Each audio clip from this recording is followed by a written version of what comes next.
And when they're either rejected or partially funded for something, they don't understand the reasoning for it, and I really can't blame them. Hi, I'm Kane Zambelli. What? Can I not have my hands down here, or are the hands like out of the picture?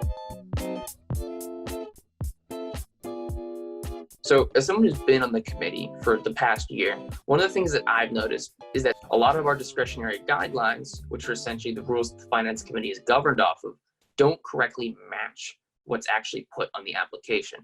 So when student groups see that, they might not see all of the rules that we're actually going off of when they submit a budget application. And when they're either rejected or partially funded for something, they don't understand the reasoning for it, and I really can't blame them.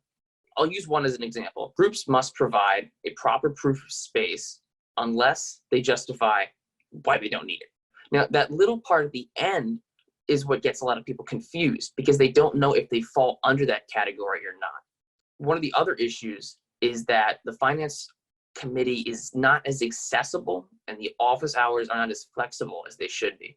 Something I've noticed is that most clubs tend to come in Thursday or Friday of the week of the budget deadline. Most of the other days of the different weeks, people don't tend to come in for office hours. And the result of this is a lot of committee members not being able to help clubs during their office hours. The other largest issue that we're currently facing on the committee is that of unallocated funds. So what this means is funds that we've delegated out to groups, but they haven't been spent. The reasoning for this is possibly groups are confused because the process to actually spend the money is pretty difficult and there's not that many resources available for students to learn how to do it, or extenuating circumstances come up like with what's happening with the coronavirus right now, and events get canceled and the money can't be spent. In order to fix this, we have to redefine most of these DGs to allow less leeway and opinion for the Finance Committee.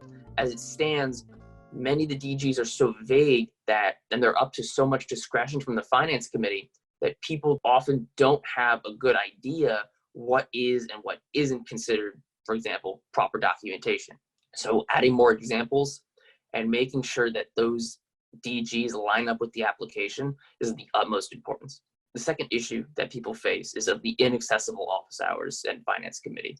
My plan is to put more committee members to be doing their office hours on Thursdays and Fridays. For the rest of the week, we would be doing a more appointment-based system. So this would mean that you would essentially be going on a website and registering for an appointment with a Finance Committee member, where you could then schedule an exact appointment for when you would want to meet with them one-on-one. They would meet your executive board and you could talk about any questions that you have regarding the finance process and go over budgets with them. The last issue is that of the unallocated funds. Extenuating circumstances can come up, and so these unallocated funds have mounted to be almost $100,000.